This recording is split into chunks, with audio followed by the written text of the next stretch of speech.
With so many options, why choose Arizona State University? For me, the only online option was ASU because of the quality. Their faculty was really involved with their students and care about your personal journey. The dedication to my personal development from my professors, that's been extremely valuable to me.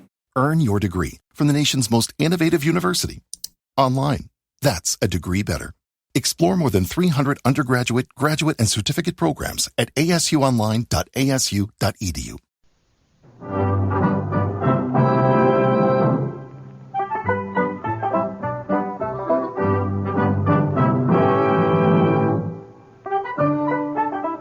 In a moment, you'll hear James Stewart as the six-shooter. Just one of many fine programs brought to you each week on NBC. Tomorrow night, there's top comedy entertainment with the Bob Hope Show, the Phil Harris-Alice Faye Show, and Can You Top This with Senator Ford. Bob Hope delivers rapid-fire comedy routines, while Phil Harris and Alice Faye bring both mirth and music. It's a great Friday night lineup of comedy programs, all of them heard only on NBC. James Stewart as the six-shooter.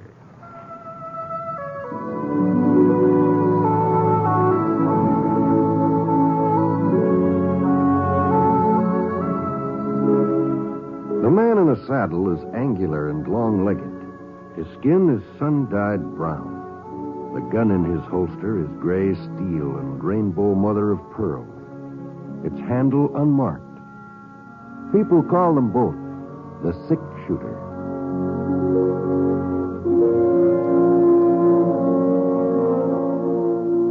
The NBC Radio Network presents James Stewart as the six-shooter, a transcribed series of radio dramas based on the life of Britt Ponset, the Texas plainsman who wandered through the Western Territories, leaving behind a trail of still remembered legends.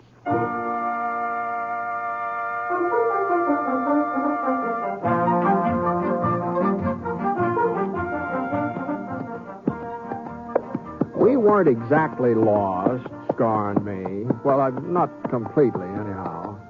I had a sort of a general idea of our whereabouts, but I must have taken a wrong turn back at Glen Forks, or we'd have reached Minton by now. The trouble was I'd never covered the southern part of the state before. So for the last half hour, I sort of kept my eyes peeled for a ranch where I could get my bearings. Hadn't spotted any signs of civilization, though.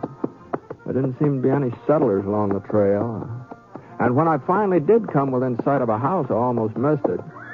And Scar, he didn't. He was thirsty and he could smell water. What's the matter, boy? What's the matter? What? Oh, there it is. It was about a quarter of a mile east, nearly hidden in a clump of cottonwoods, and large, rambling, two-story building, sort of gray-colored, like it had been white once and needed a coat of paint. I began to wonder whether anybody still lived here. Easy, boy. Easy now. The steps leading up to the porch were cracked and broken, and a hole in the side window was stuffed with newspaper to keep the wind out. Hello? Anybody home? Who is it? What do you want? Well, just some directions, ma'am. I'm looking for a trail to Minton. Oh, just a minute. Trail to Minton, you said? Yes, ma'am. You should have turned east at Glen Forks. Oh, Trail I see. past here's the old one. It's 4 miles longer and nobody uses it anymore. I see. Well, as long as it goes to Minton anyway. 4 miles longer and nobody uses it nowadays. Yes, ma'am. Still, it'd be shorter than going all the way back to Glen Forks, wouldn't it? I guess so. Yes. Well, thanks, ma'am. Oh, ma'am. Yes? You don't have to have some extra water, do you, from a horse? There's a pump out and back. I'll show you. Oh, no need for you to trouble yourself. I'll find it. Come on, Scar. It's no trouble, Mr. Ponset, ma'am. Britt Ponset. Ponset? I think I've heard my husband speak of you. Oh. You can use that bucket. Oh, here it is. Thanks. We've had a dry summer. Very dry. It may take a while for it to start drawing. Sure. Britt Ponset. Yes, I'm certain the general mentioned your name. The general? I'm Hannah Guilford, General Guilford's wife. Oh. Oh, well, I'm very pleased to meet you, Mrs. Guilford. Then you do know William? I knew him, yes. Yes, ma'am. I knew him when he was in command of Fort Clark. That was a couple of years before Fort Clark. I wasn't with him there. William thought it would be too dangerous. Indians. Uh-huh. The general will be very pleased when I tell him to stop by. He's taking a nap now, and I'd hate to wake him. But if you're going to be in Minton, well, perhaps some other day. But I don't quite understand, ma'am. I thought that, I mean... You don't believe me, do you? You're like all the others. You think he's dead. You think the Cheyennes killed him. No, Mrs. Guilford. I tell you, he's alive. General William Guilford's still alive. Well, Hannah Guilford wasn't the first woman to get rocked off balance by the shock of her husband's death. I was kind of surprised that she wasn't over it by now. It's been 5 years since the massacre at Red Hills. 5 years since William Guilford and his cavalry regiment had been wiped out, the last man. Easy, boy. Easy. Oh, you had enough? All right, come on. Anyway, I led Scar away from the pump, and I started to climb into the saddle. Just then, the front door opened again. She looked different now, somehow. Clear-eyed, calm, sensible. Mr. Ponset? Yes, ma'am? I wonder if you'd do me a favor. Well, I'd be happy to, Miss Guilford. I've made a list of some supplies I need from Traylor's General Store in Minton. Would you ask Mr. Traylor to bring them out first thing in the morning? Oh, certainly, ma'am. Here. My husband and I were planning to take the buckboard into town this afternoon, but I don't think he's up to the drive. This way you'll save us the trip. You sure you don't mind? No, not a bit. Bye, Miss Guilford. Bye. Don't forget to tell Mr. Traylor first thing in the morning. That's when I want them.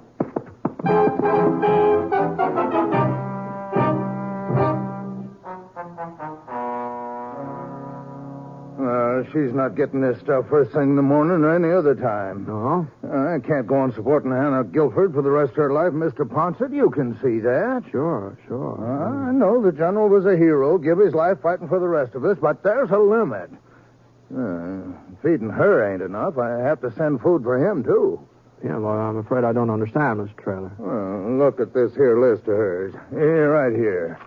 2 steaks for the general. You know how thick to cut 'em. Oh, I see. Well, I'm not saying don't feel sorry for her, living out there all alone, cooking meals for him. There's talk she even sets his place at the table. Well, But she's carrying on like this for 5 years, Mr. Ponset, refusing to believe that he's dead. Pretending that we're the ones who are crazy because we tell her the truth about him. Mm-hmm. Now, we all thought, the folks here in town, that is, we thought she'd come to her senses long before this, but she don't. She seems to get worse all the time. No, that's too bad, isn't it? Yeah. And it's not good for the town either. Well, how's that? Well, you know how kids are. Oh? Get ideas. Well, some of them have been sneaking out to the Guilford Ranch, and they claim they've seen the general's ghost. Oh. Yeah. Next thing, it won't be just the kids who are talking that kind of foolishness. Mr. Ponset, I've heard her carry on a conversation with the general. Is that so? Yeah, sometimes when I come up to the house with a load of food, she's chattering away like he was right there in the same room with her. Gives a man a peculiar feeling. That's all there is to it. Yeah, sure would. You don't think it's wrong of me not to give her the grub? No, it sounds like you've done about all you can for her, Mr. Traylor. Besides, it ain't just the food. It's a 6-mile ride out there. And I have to close up my store while I'm gone and lose all that trade. Why, what's the use? I keep saying I won't do it again. Keep telling myself I'll put my foot down for good and all, but I never do. I get to thinking about the general and how much we all owe him. Then I get to thinking about Hannah, too. How pretty she was when they got married. She was young and pretty. She was a lot younger than him, you know. Only about 20 at the time of the wedding. Let's see, that was 17... No, it was 18 years ago. 18? Well, you mean she... What did that make it? You mean she's only 38 now? Yeah, somewhere's in there. Not much older, anyway. You wouldn't think it to look at her, would you, Mr. Ponset? You wouldn't think she was once the prettiest girl in Minton, now would you? Oh, I guess she's been through a lot. Yeah, I guess she has. Well, I suppose I might as well start getting her order together. If I have it all ready to take out there in the morning, I won't miss much business. The fact of the matter is, I won't miss any business. Seems how I got the only general store here in Minton. Say, if it'd be of any help to you, Mr. Traylor, I could drive out to the Guilford Ranch tonight and deliver the supplies. No, I wouldn't want to put you out. No, I haven't got anything else to do. The cattle I'm waiting for haven't showed up yet. Probably won't be here before morning. Well, if you're sure it won't be an imposition. No, not at all. I'd take it myself, but after 7 before I close up, and then by the time I had supper, it makes it so darn late. Sure, I understand. It'll only take me a few minutes to fill her order. Why don't you just dip into that cookie barrel there while you're waiting?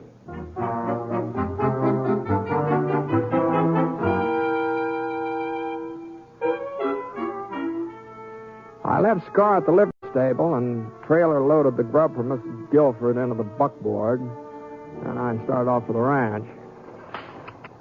Come on. Get up. Come on, get up.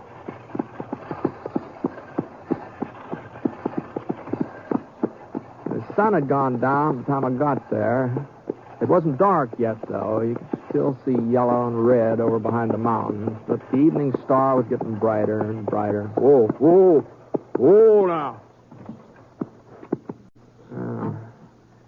I thought, sure, she must have heard me when I drove into the yard, but the front door hadn't opened yet, so I climbed off the seat, walked up those broken steps onto the porch, and the next thing You can't live on charity forever, will you? Got to do something about the ranch, sell it, or find some way of getting it in shape again. You got to have money. I figured it was one of those conversations Trailer had told me about, that Hannah was talking to herself, pretending her husband was with her. And I felt kind of peculiar, too, the way Trailer said he felt. And I raised my hand to knock, and then all of a sudden I heard something else. Something that told me I'd figured wrong. Why, it's been 5 years. Don't you think I know how long it's been? 5 years, you call it. To me, it's been 50. Well, there wasn't much doubt about who that voice belonged to, even though I hadn't heard it since Fort Clark. Hannah Guilford wasn't pretending. And she wasn't talking to herself either. She was talking to her husband.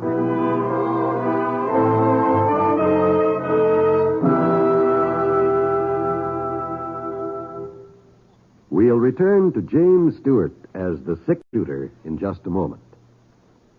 It is the busy folks, particularly, who should listen to this bit of advice from the American Cancer Society. Regular physical examinations are important in the fight against cancer.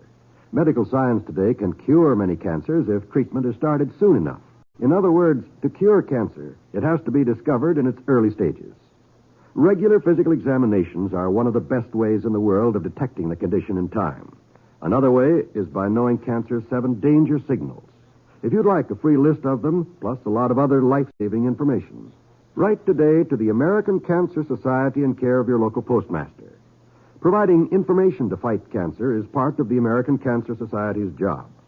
Other vital parts of its job are to provide research, education, and service to cancer patients.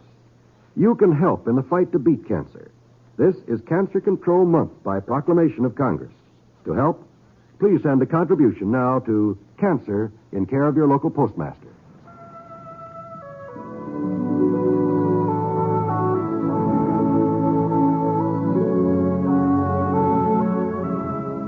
Now, Act 2 of The 6-Shooter, starring James Stewart as Britt Ponset.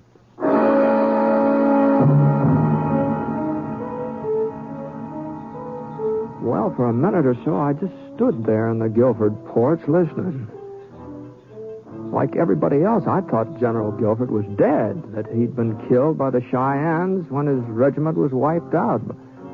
Why, there was even a monument to him in the cemetery in Minton. I'd seen it that afternoon. There's a road past there. You know as well as I do, Hannah, we can't sell the ranch and we can't move away. If we were foolish enough to try that, why... Well, whatever the explanation was, it didn't need to concern me, and I turned and started for the buckboard. Right then, one of those cracked porch steps. You just realized your business needed to hire someone yesterday. How can you find amazing candidates fast? Easy. Just use Indeed. Stop struggling to get your job post seen on other job sites. With Indeed sponsored jobs, your post jumps to the top of the page for your relevant candidates, so you can reach the people you want faster. According to Indeed data, sponsored jobs posted directly on Indeed have 45% more applications than non-sponsored jobs. Don't wait any longer. Speed up your hiring right now with Indeed. And listeners of this show will get a $75 sponsored job credit to get your jobs more visibility at Indeed.com/ARTS. Just go to Indeed.com/ARTS right now and support our show by saying you heard about Indeed on this podcast. Terms and conditions apply. Hiring? Indeed is all you need. Decided to give way. Well, I managed to keep my balance, but I'd made enough racket to drown out half a dozen conversations. Mr. Ponset. Evening, ma'am. What do you want? Why did you come back? Well, I brought the things you ordered from town. I thought I'd save Mr. Traylor a trip. Oh, I told the General you were here this afternoon. I was just talking about you, as a matter of fact. Yes, ma'am, I know. You know. I heard you, and the General. Oh. Here, I'll help you get this stuff unloaded. Never mind. What? Don't bother with it now, Mr. Ponset. Just come into the house, please. Now, look, Mrs. Guilford, I didn't mean to be eavesdropping. Doesn't matter. Somebody was bound to discover the truth. I thought it would happen before this. I almost hoped it would. This way, Mr. Ponset. Yes, ma'am. I followed Hannah Guilford through the front door. The General was sitting on the horsehair sofa.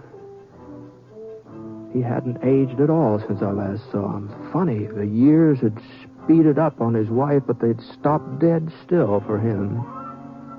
And when he saw me, he got to his feet and he slipped on an army blouse. And even though the cloth had been patched and mended a dozen times, the jacket was still neatly pressed. It still looked military.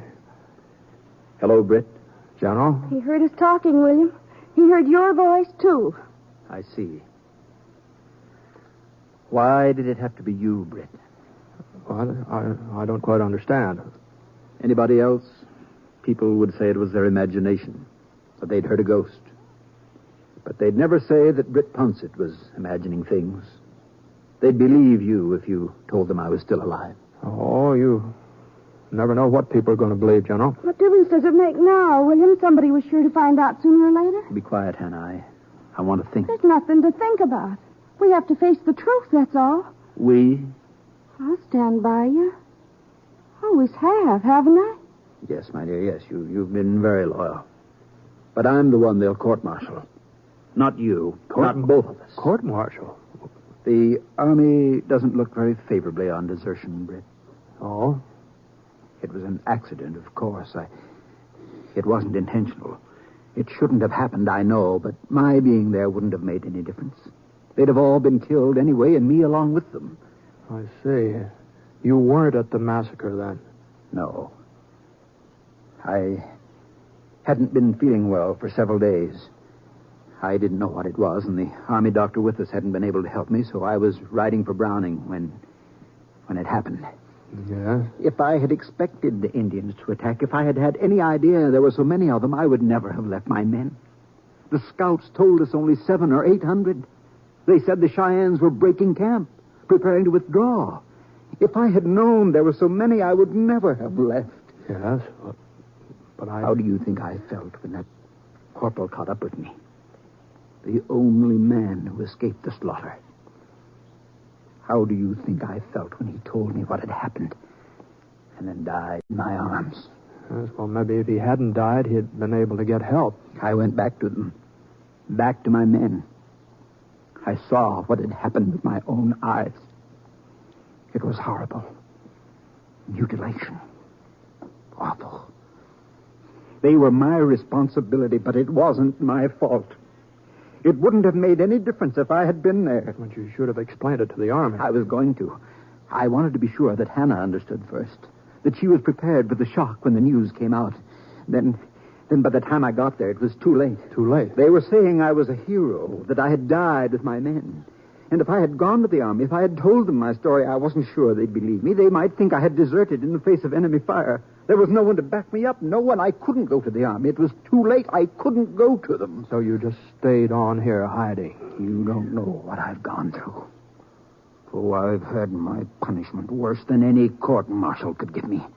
Living in darkness for 5 years, never seeing another person but Hannah, never talking to anybody else. 5 years without smelling trees or feeling rain or having a cavalry horse under me. But your wife kept claiming you were alive. You knew that, didn't you? Of course I knew it. It was part of my plan. We had to have food enough for both of us. Clothes, me. That was the way Hannah could get them. I see. Tell everybody I'm alive, I said. Tell them I'm here with you. They'll only think you're crazy. Even if they should see me, if they should stumble onto the truth, they'll never believe it. My wife is a good actress, isn't she, Britt? But no longer, not anymore, William. What do you mean, my dear? Well, you said yourself folks will believe Mr. Ponset. I said they would believe him. Would? Turn up the lamp, Hannah. My eyes aren't as good as they once were, Britt. I guess eyes need lots of daylight. Well, please, don't go yet. What's that gun for, General? A man changes a lot in 5 years. Some men do. 5 years ago, if I had been forced to go back to the Army, take my medicine, I'd have been able to do it. But now I can't, Britt. As miserable as I am here, as terrible as this life is, I won't give it up. Put it away, William. Put the gun away. If you fire, if you shoot Mr. Ponset, I'll know that you've lied to me all these years. It was your fault, the massacre. I'll know that you really are a coward. Go into the other room, Hannah. This does not concern you. Not concern me? I loved you, William. Even after you came back, after what happened, I still loved you. Now I know, tonight I know, I don't love you any longer. Any more than you love me. Hannah. Look at me, William. Look at my face, my hair. These 5 years have done that to me. You've done it to me. You mustn't upset yourself, Hannah. Another year or two, we'll be able to leave Minton, live somewhere else. People won't recognize me then. People will always recognize you. Why do you think you haven't aged? Why do you think you look just the same? It's so people will always be able to tell who you are and you'll never feel safe. That's your punishment, William Guilford. I'm leaving now, General. No, Britt, you're not. Go ahead! Kill him! What's one more life to you? What's one more life to a man who left a whole regiment of soldiers to die? Your husband's not going to kill anybody, Mrs. Guilford. He said he changed in the last 5 years. Well, I think he has changed. I think he's become such a coward that even the sound of a gunshot would scare him half to death. Britt!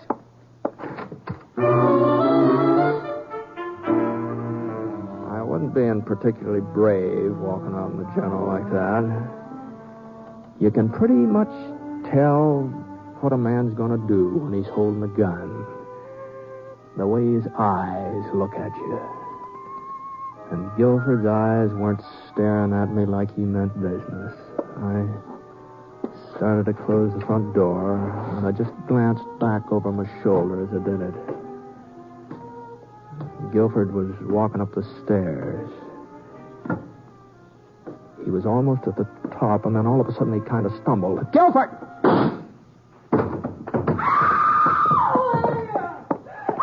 William, a doctor. Mr. Ponset, get a doctor quick. I'm afraid it's too late for that. No, it can't be. Better let me put him on the sofa here. William.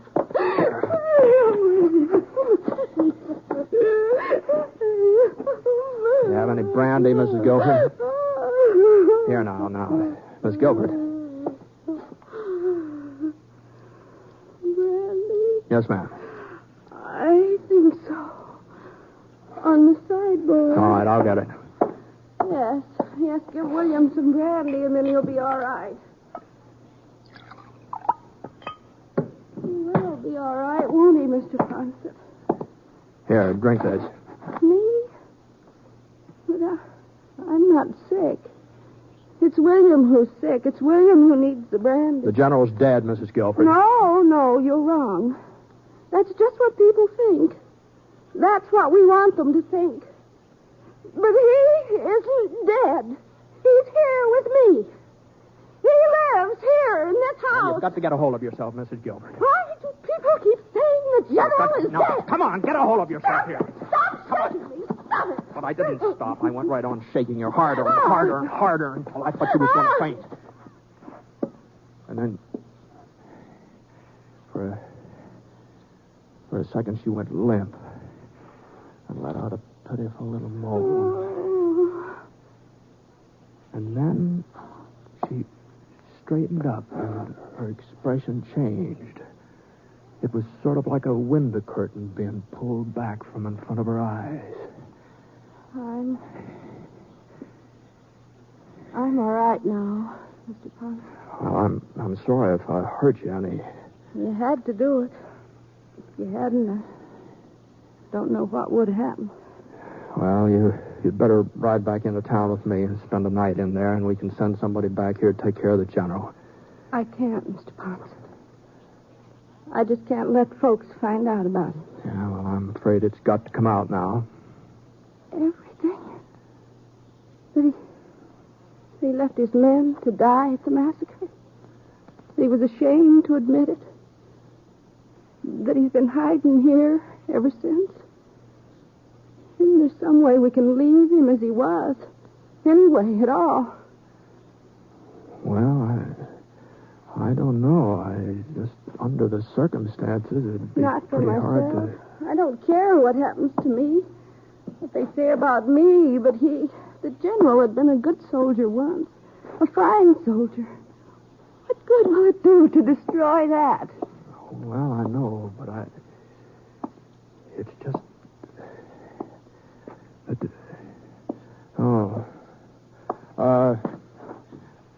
Here, you'd better be careful there, Miss Guilford. What? Well, that table with the lamp on it, you almost knocked it over there. And if the lamp should get broken, this whole place would probably go up in smoke before we could do anything about it. It wouldn't matter. The ranch doesn't mean anything to me. Not now. I could never live here again anyway. Yes, well, all the same, we have to be careful. Fire is very dangerous. Yes, it is. Fire. Now, what are you doing? Now, put that lamp down. Fire. Come on. Better hurry up and get out of here. Come on.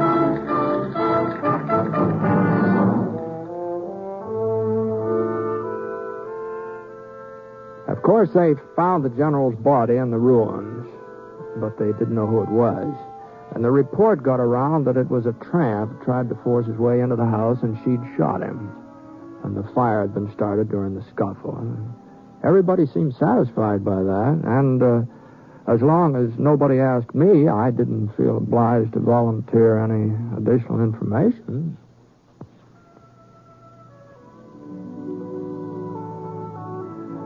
The next time I came back to Menton, by George, I could hardly recognize Hannah Guilford. She was working in Traylor's general store.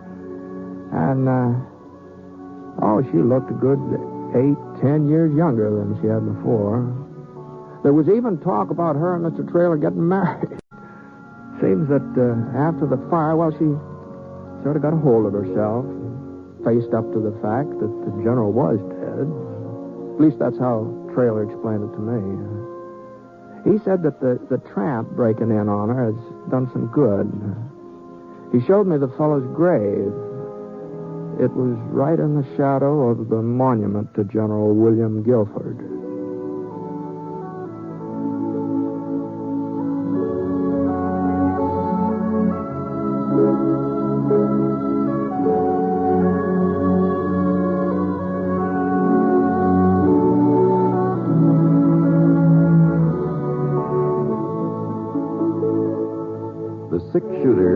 transcribed NBC Radio Network production in association with Review Productions. It is based on a character created by Frank Burt and is written by him. Mr. Stewart may currently be seen in the Universal International picture, The Glenn Miller Story. Others in the cast were Virginia Gregg, Parley Baer, and Robert Griffin. Special music for this program was by Basil Adlam, and the entire production is under the direction of Jack Johnstone. All characters and incidents were fictitious, and any resemblance to actual characters or incidents is purely coincidental. Oh, by the way, you'll be interested in knowing that the six-shooter has been chosen for broadcast to our men overseas through the facilities of the Armed Forces Radio Services. This is John Wall speaking. Tonight, play Truth or Consequences with Ralph Edwards on the NBC Radio Network.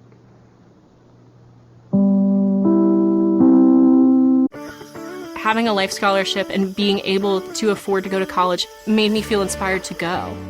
When I got a life scholarship, it was such a relief. I knew that I wanted to have an impact. Having a life scholarship through the SC Education Lottery was huge. It gave me the opportunity to make that impact right here at home. The South Carolina Education Lottery. A better you, a better us, a better South Carolina. Visit sceducationlottery.com/betteryou. You just realized your business needed to hire someone yesterday. How can you find amazing candidates fast? Easy. Just use Indeed. Stop struggling to get your job post seen on other job sites. With Indeed sponsored jobs, your post jumps to the top of the page for your relevant candidates, so you can reach the people you want faster. According to Indeed data, sponsored jobs posted directly on Indeed have 45% more applications than non-sponsored jobs. Don't wait any longer. Speed up your hiring right now with Indeed. And listeners of this show will get a $75 sponsored job credit to get your jobs more visibility at Indeed.com/ARTS. Just go to Indeed.com/ARTS right now and support our show by saying you heard about Indeed on this podcast. Terms and conditions apply. Hiring? Indeed is all you need.